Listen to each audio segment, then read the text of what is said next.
agréable journée. Aujourd'hui, c'est un jour spécial, pas que pour nous, même si aujourd'hui c'est le sabbat, mais il y a un événement qui sera suivi par 2 milliards de personnes aujourd'hui. Vous savez ce que c'est?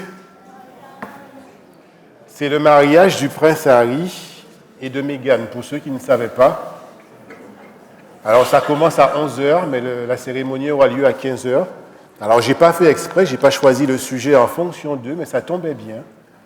Parce que les mariages sont des sujets, des événements qui passionnent toujours. Et vous voyez, il y a énormément de personnes qui vont suivre l'événement. C'est vrai que c'est parce que c'est la famille royale anglaise, mais c'est quand même un événement qui suscite de la joie, où il y a beaucoup d'émotions, où les gens sont heureux. En général, les futurs conjoints se regardent dans les yeux, ils sont remplis d'espoir et d'attente pour l'avenir. Et tous les couples pensent que leur amour est spécial et que leur lien est si fort que rien ne pourra les séparer, quelles que soient les circonstances heureuses ou malheureuses. Heureusement qu'il y a au moins tout ce potentiel qui permet au couple de s'engager. Tout le monde aspire et recherche un bonheur durable. Mais en réalité, les couples suivent généralement l'une de ces trois voies. Ils restent ensemble par choix, en recherchant le bonheur et en cultivant un lien d'amour, ou bien ils restent ensemble par défaut, ou alors ils se séparent. Dans la plupart des pays du monde, entre 40% et 50% des mariages finissent par un divorce. Ne nous y trompons pas, c'est un vrai déchirement. Les couples ne font pas exprès de se séparer. Mais alors, qu'en est-il de la promesse de rester ensemble, unis pour la vie jusqu'à ce que la mort nous sépare? Faut-il rafraîchir cette formule? Unis pour la vie. Mais de quelle vie parle-t-on? Jusqu'à ce que la mort nous sépare. La mort de qui ou la mort de quoi? En tenant compte de cette réalité déconcertante, comment un homme et une femme aujourd'hui peuvent-ils rester mariés leur vie entière tout en étant heureux? Est-ce possible encore aujourd'hui? Est-ce possible pour les couples chrétiens qui entrent aussi dans ces statistiques? Le projet de Dieu pour le couple était ambitieux, merveilleux. Mais l'homme et la femme, depuis l'apparition du péché, se sont complexifiés et apportent chacun leur histoire, leurs problèmes non résolus, leurs blessures. C'est pourquoi nous comprenons la difficulté du projet de Dieu et qu'il n'est pas question de pointer du doigt ceux qui sont en difficulté ou qui ne sont pas arrivés à vivre cet idéal. Par contre, ce matin, je vous propose d'évoquer quelques pistes de réflexion qui vont favoriser les bonnes relations et la bonne entente dans le couple. Je fais un test pour vérifier que ça fonctionne. Voilà, ça fonctionne, donc c'est bon. Nous sommes tous tombés amoureux un jour, ou cela nous arrivera, probablement. C'est du moins ce qu'on appelle un sentiment dans la société contemporaine. Nous parlons ici de ce sentiment qui nous fait vibrer quand nous rencontrons quelqu'un qui nous plaît. Il s'agit simplement d'une réaction naturelle du corps aux substances neurochimiques qui sont sécrétées dans le cerveau quand nous rencontrons quelqu'un qui nous attire. Nous préférons donc dire que nous tombons dans l'attirance et nous décidons de former un couple. Un couple, ce n'est pas seulement deux personnes, mais une cellule. Et on peut identifier deux bornes qui nous aident à choisir.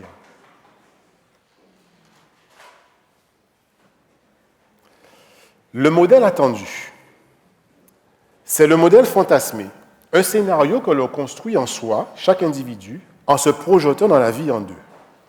On est le principal et l'autre est le secondaire. Et il y a plusieurs personnes qui peuvent répondre à ce modèle. Il s'appuie sur quelque chose qu'il y a en nous, qui vit en nous, qu'on a construit depuis l'enfance dans notre famille, notre éducation. Cette personne a un élément décisif. Et il est important de prendre conscience de ce modèle attendu pour aller vers l'autre. Et il y a un deuxième modèle qu'on appelle le modèle interdit. Celui ou celle qu'il faut à tout prix éviter. Dans la construction du couple, une fois en place, il y a deux temps.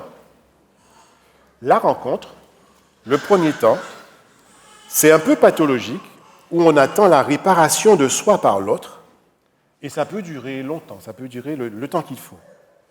Et il y a un deuxième moment qu'on appelle le choix.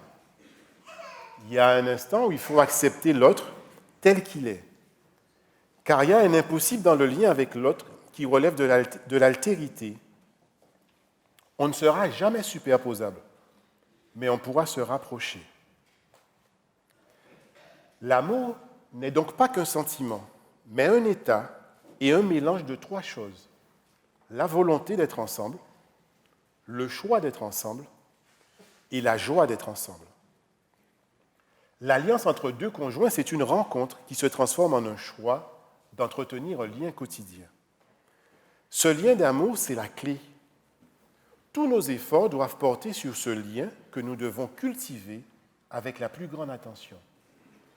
Avec le temps, bien sûr, le sentiment fort qui nous animait au début commence à disparaître quand on cesse de faire toutes les choses merveilleuses qu'on fait au début, avec toute l'énergie qu'on a.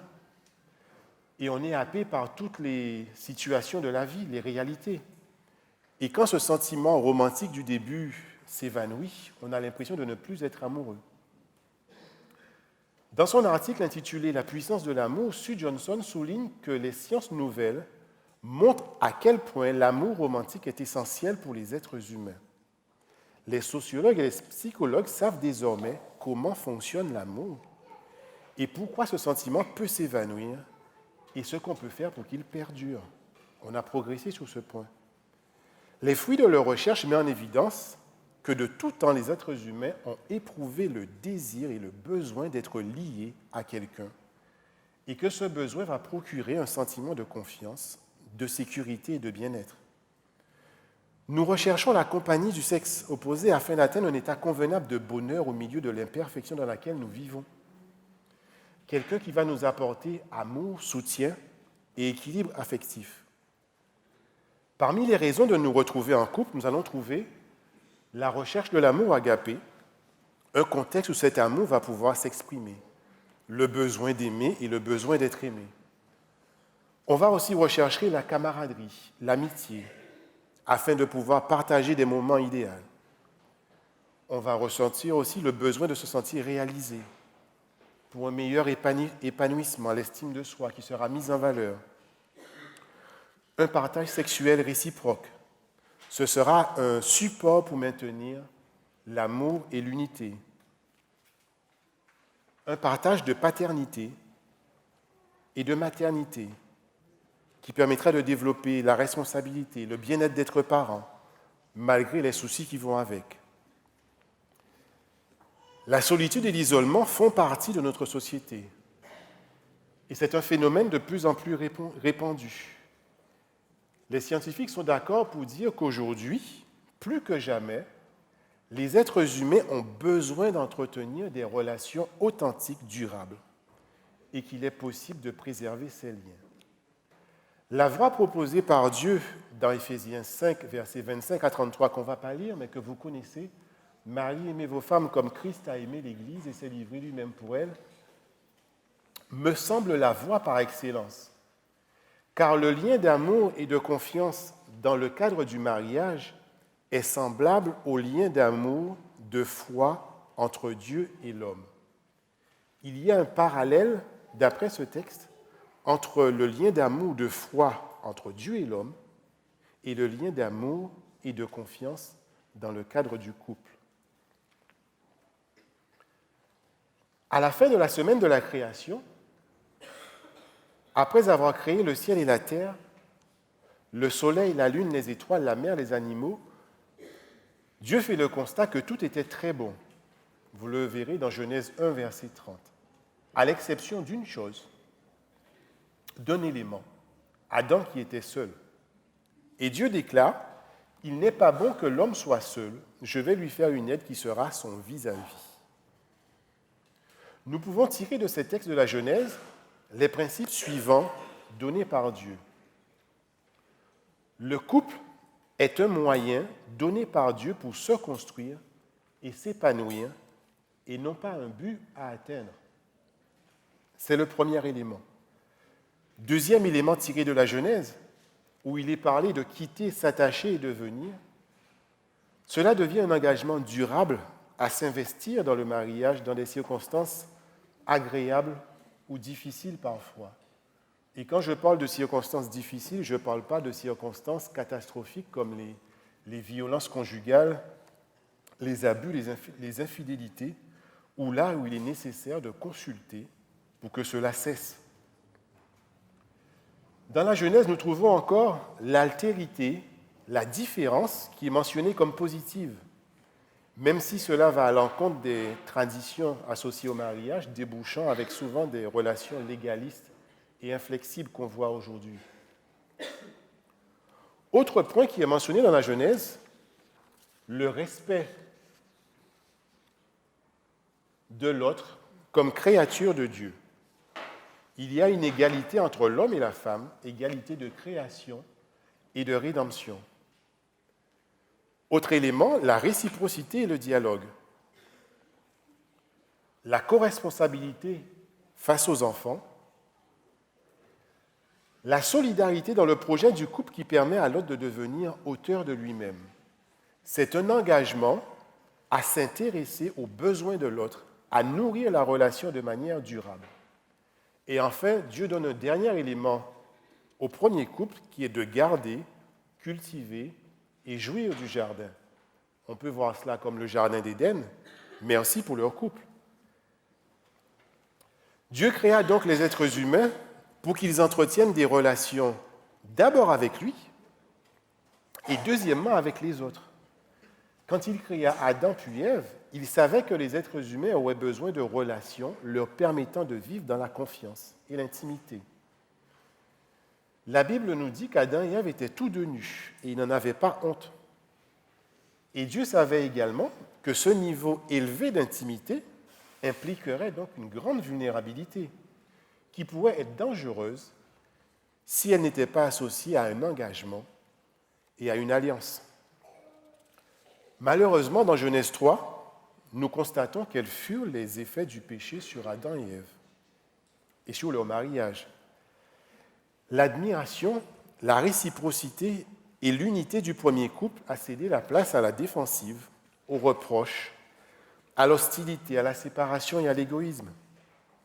Cependant, Dieu lui-même apporta la solution, l'espoir, grâce à Jésus. Dieu a restauré son plan initial pour le mariage. Si vous vous souvenez de tous les épisodes où Dieu parle du couple, où Jésus parle du couple dans les évangiles, il en revient toujours au commencement. Lorsque nous étudions la Bible attentivement, nous constatons que Dieu aime ses enfants d'un amour infini. Vous pouvez le lire dans Ésaïe 54, verset 5. Dans l'Ancien Testament, Dieu invite aussi les enfants d'Israël à être son peuple et il établit une alliance avec eux. Cet amour formé dans le cadre de l'alliance est un amour qui dure, qui se renouvelle, qui pardonne et qui restaure. Vous pouvez le lire dans 2 Chroniques 7, verset 14.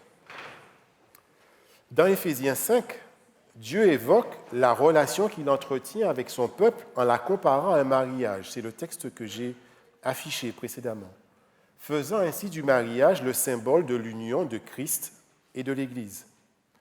Et l'Église, naturellement, s'est appuyée sur ce symbole du mariage et de l'alliance pour encourager les conjoints à y refléter l'amour de Dieu. Dieu nous donne donc la possibilité d'aimer notre conjoint de façon inconditionnelle, parce qu'il a d'abord déployé cet amour pour nous. Je vais maintenant aborder avec vous 5 points importants, il y en a d'autres, nous permettant de favoriser le développement du lien d'amour du couple. Il y en a de multiples, mais je me suis attentionné sur 5. Premièrement, et vous verrez, ce sont des points qui sont du bon sens, que vous connaissez. Bâtissez votre mariage sur l'amour. En grec, il y a 3 mots différents pour désigner l'amour. Le premier mot, c'est éros, que vous connaissez, qui a donné en français érotique. L'éros, c'est ce qui va nous attirer de manière irrésistible et débordante vers un individu. C'est ce qu'on appelle le coup de foudre, qui fait qu'on tombe amoureux, l'amour fusion, qui fait qu'on ne veut pas se quitter. On ne veut pas quitter l'autre qu'on vient de découvrir. Et c'est aussi le plaisir de la vie sexuelle. C'est important dans la vie du couple, c'est nécessaire. Le deuxième mot, c'est philéa que vous connaissez. C'est l'affection intime entre des amis, très proches. Certains diront, c'est ce que va devenir l'éros quand l'amour fou est passé. C'est ce sentiment de complicité qui fait qu'on va comprendre la même chose au même moment, qui fait que même après 40 années de mariage, des couples sont très amis, ont une complicité qui nous étonne. On en a aussi besoin pour grandir ensemble. On ne peut pas s'en passer de cet amour philéa. Et le troisième mot que vous connaissez certainement, c'est l'amour agapé qui est utilisé dans 1 Corinthiens 13.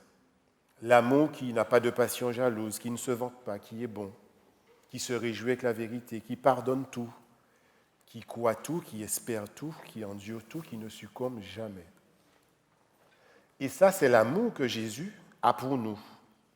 Et la façon dont Dieu nous appelle aussi à aimer notre conjoint dans le cadre du mariage. L'amour va nécessiter de comprendre les besoins de l'autre. Il va s'opposer à notre tendance naturelle vers l'égoïsme et sera l'instrument le plus puissant pour transformer le monde et transformer le climat conjugal. L'amour, ce n'est pas qu'une théorie. Il s'exprime aussi par des comportements. Chaque individu possède un langage d'amour primaire parmi les 5 qui sont connus et que vous connaissez, que j'ai juste affiché pour vous, pour que vous vous en souveniez. Il y a les paroles valorisantes, il y a les cadeaux, il y a les services rendus, les moments de qualité, le toucher physique. Il y a forcément un de ces langages qui va nous attirer le plus. C'est un de ces langages qui va faire que nous aurons le sentiment d'être aimés par notre conjoint. Si vous ne le connaissez pas chez vous, c'est simple. Si vous ne le connaissez pas chez votre conjoint, demandez-vous de quoi se plaît le plus votre conjoint. Et vous allez voir que vous allez arriver à un de ces éléments. Lorsque notre conjoint l'utilise, notre réservoir affectif se remplit et on se sent en sécurité. Il est donc indispensable de découvrir ce langage chez l'autre et de l'utiliser le plus souvent possible. Car si vous remplissez le réservoir affectif de votre conjoint, vous allez créer un climat épanouissant qui favorisera le développement du lien d'amour dans le couple et tous les changements possibles. Lorsqu'ils s'aiment, les pauvres sont riches, mais lorsqu'ils ne s'aiment pas, les riches sont pauvres. Souvenons-nous-en. Le deuxième point que je vous propose, accepter les défauts et les imperfections de l'autre. Un dicton populaire cerne assez bien le problème et il dit la chose suivante. Une femme épouse un homme pour le changer et un homme épouse une femme pour qu'elle ne change pas et reste telle. Dans le cadre du mariage, nous devons apprendre à valoriser l'autre et accepter que ni lui, ni nous ne sommes parfaits. Il n'y a pas d'être parfait. Si nous appliquons cette pensée de Jésus de Matthieu 7, versets 1 à 5 au couple, cela pourrait donner la chose suivante. Marie, pourquoi regardes-tu le brin de paille qui est dans l'œil de ta femme alors que tu ne remarques pas la poutre qui est dans le tien? Comment, femme, peux-tu dire « Laisse-moi enlever cette paille de ton œil alors que tu as une poutre dans le tien ?» Hypocrite, enlevez d'abord la poutre de votre œil, alors vous verrez assez clair pour enlever la paille de l'œil de votre conjoint. Le principe est le suivant. Il faut d'abord prendre conscience de ses propres défauts avant de s'occuper des défauts de l'autre. Et ce n'est pas chose facile. En moyenne, l'homme trouvera 27 défauts chez sa femme et seulement 4 chez lui. La femme ne fera pas mieux. Nous avons tous besoin de changer. Essayer de changer l'autre commencera par une suggestion. Puis si ça ne marche pas, par une demande ouverte. Et si ça ne marche toujours pas, ce sera une exigence de changement. Et si ça ne fonctionne toujours pas, viendront l'intimidation et la manipulation. Même si on obtient ce que l'on désire, notre partenaire éprouvera un profond ressentiment. Le couple est un lien révélateur du mal-être de chacun. Ce qui les a mis ensemble au début deviendra objet de conflit avec le temps. Souvenez-vous, on cherche une réparation de l'autre assez souvent. Il faut que je trouve d'autres raisons d'aimer au fur et à mesure que je découvre les défauts de mon conjoint. Arriver à une lucidité capable d'amour, d'indulgence et de générosité. Je vous propose donc de vivre une relation conjugale caractérisée par la grâce, car c'est nécessaire. Ce qui est merveilleux concernant la grâce, c'est qu'elle est imméritée. On ne peut pas la gagner. L'amour et l'acceptation sont accordés librement et nous recevons tous la grâce de Dieu. Et c'est par la puissance de Dieu que nous pouvons aussi l'offrir à notre conjoint, aux autres. 1 Jean 4, versets 9 à 10 nous dit « C'est en ceci que l'amour de Dieu s'est manifesté parmi nous. Dieu a envoyé son Fils unique dans le monde pour que nous vivions par lui. Et cet amour, ce n'est pas que nous ayons aimé Dieu, mais que lui nous a aimés.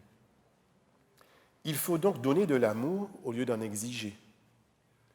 Cultivez ce qu'il y a de plus noble en vous et soyez empressés à reconnaître plutôt les qualités de l'un et de l'autre. Le sentiment d'être apprécié est une satisfaction qui va stimuler. Celui qui n'aime pas les défauts de l'autre ne peut pas dire qu'il l'aime, disait Calderón de la Barca. Le troisième point que je vais partager avec vous. Écoutez, écoutez et encore écoutez. Dans la plupart des relations, les problèmes sont dus au fait que certains besoins restent insatisfaits. La voix de l'autre n'est pas entendue et les couples qui communiquent bien comprennent que l'écoute active est un instrument très important. Que signifie savoir écouter activement? Cela signifie qu'il faut passer de l'écoute égocentrique. L'écoute égocentrique, c'est considérer son point de vue, à l'écoute empathique, qui signifie considérer le point de vue de l'autre. C'est écouter avec l'intention de comprendre. L'objectif, c'est de percevoir ce que pense l'autre. C'est écouter non seulement avec les oreilles, mais aussi avec les yeux et avec le cœur. Ce type d'écoute permet à notre conjoint d'avoir la conviction qu'on s'intéresse à lui, qu'on s'intéresse davantage à lui, plutôt qu'à la résolution du problème. Proverbe 18, verset 15 nous dit « Un cœur intelligent acquiert la science, et l'oreille des sages cherche la science. » Jacques 1, verset 19 « Que chacun soit prompt à écouter, lent à parler, lent à la colère. » L'écoute est donc très importante. Notre communication et notre écoute doit nous permettre de passer d'une communication de couloir, c'est-à-dire une communication où on ne donne aucune information. Et ça existe dans le couple, c'est normal. À une communication journalistique, où on relate des faits divers, ce qui s'est passé aujourd'hui. Puis à des propos intellectuels, où là, on va commencer à échanger nos opinions. Puis à des propos émotionnels, où là, on va commencer à dire ce que l'on ressent. Mais pour cela, il faut qu'on sente que le conjoint soit à même d'écouter et de nous comprendre. Et enfin, de passer au dernier niveau, qui est des propos honnêtes, où chacun va se sentir libre de dire ce qu'il pense, se sentir libre de dire la vérité avec amour. Le quatrième élément que je veux partager avec vous, élément ô combien important, régler les conflits. C'est à partir de là que ça dégénère. L'amour engagé permet aux conjoints de lutter contre leur instinct naturel consistant à renoncer lors des premières difficultés. Hommes et femmes, nous sommes sur un pied d'égalité et nous sommes invités à accepter nos différences et à régler les problèmes quand ils surgissent. Un couple sans conflit, permettez-moi de le dire, c'est une utopie, ça n'existe pas. Le conflit est naturel, car toute relation sociale ou conjugale est porteuse d'un double potentiel d'amour, d'entente, d'inimitié et de désaccord. On est différents. On pense tous différemment. Hommes et femmes ne sont pas faits exactement de la même manière. Les cerveaux ne fonctionnent pas, enfin les cerveaux sont identiques, mais ne fonctionnent pas de la même manière. Donc il y aura forcément des manières de voir différentes. Donc il ne faut pas regarder comme une anomalie le conflit. Vivre seul est difficile. Et il y a même des gens qui, en vivant seul, ont des conflits avec eux-mêmes. Alors imaginez vivre à deux, ce que ça peut donner. Il n'y a pas de compatibilité absolue. À l'origine, Adam et Ève devaient cultiver le jardin, comme on l'a vu, mais aussi leurs relations. Ils étaient destinés, je pense, à croître, à évoluer, à s'épanouir et à s'enrichir de leurs différences. La différence est voulue par Dieu, c'est lui qui l'a créée. Après des moments de bonheur, d'unité dans l'acceptation des différences et des limites de chacun, le péché est apparu, vous avez vu la zizanie, l'accusation et le désaccord qui ont pris place. Il y a donc depuis l'apparition du péché une perte de capacité à gérer les dissemblances. Et l'homme est tombé dans le schéma, la spirale négative qui devrait apparaître sur le... Voilà. La différence qui va créer une opposition non gérée, qui va dégénérer en affrontement, qui va dégénérer en conflit, qui va dégénérer en blessure et finalement en douleur. Il faut reconnaître que nous sommes dissemblables et gérer ces différences de manière positive sans que cela dégénère en affrontement. Et c'est possible. Quelles sont les diverses réactions au conflit ? Il y a plusieurs moyens de résoudre un conflit. Premièrement, on peut éviter l'affrontement. Le problème, c'est que la tâche n'est pas accomplie et que la relation ne progresse pas. L'inconvénient, c'est que le problème ne disparaît pas et qu'au fur et à mesure, la relation va se dégrader puisque le problème est là. Le deuxième point, dominer le conjoint. Là, celui qui a les plus gros muscles, il monte les muscles et le problème est résolu. La tâche sera atteinte, effectivement, mais aux dépens du lien conjugal.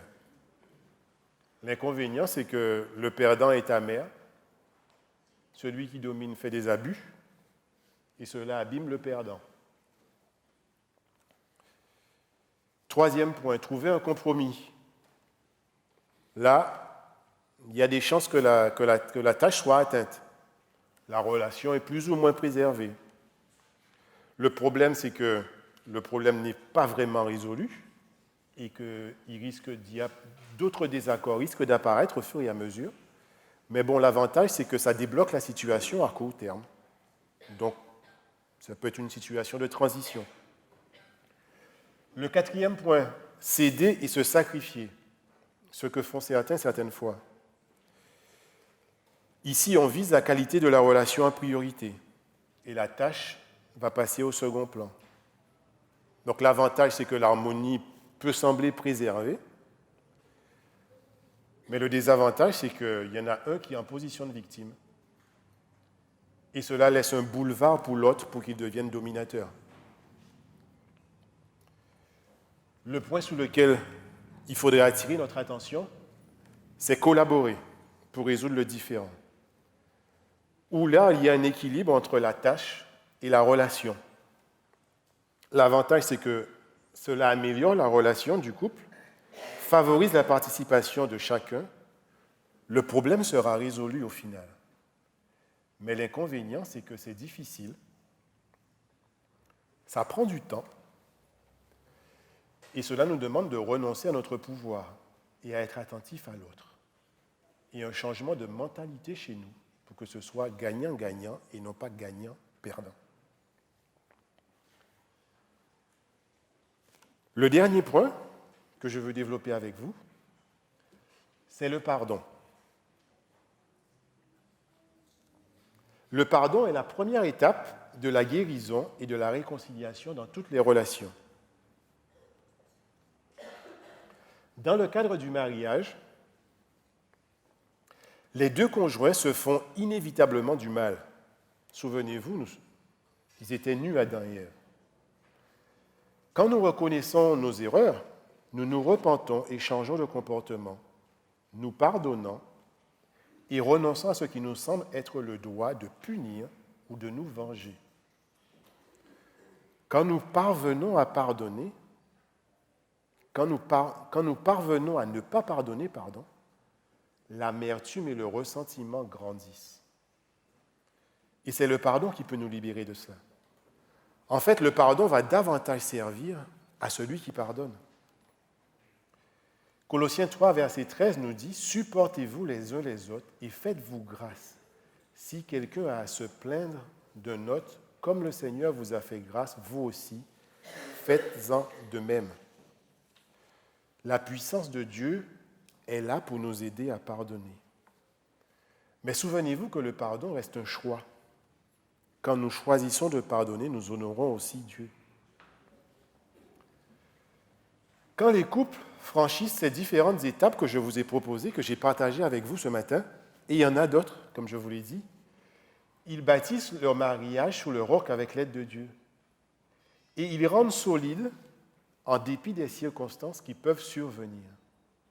Ils éprouvent un sentiment de joie et de satisfaction. Soyez déterminés à être l'un pour l'autre ce que vous pouvez être. Continuez à vous prodiguer les attentions des premiers jours. Cultivez l'amour et l'indulgence. Recherchez l'épanouissement de ce lien d'amour, c'est important. Cultivez-le. Le mariage deviendra alors le commencement du bonheur au lieu d'en être la fin. La chaleur de l'amitié véritable, l'amour qui va unir deux cœurs et qui sera un avant-goût des joies éternelles. Bonne continuation à chacun pour leur couple.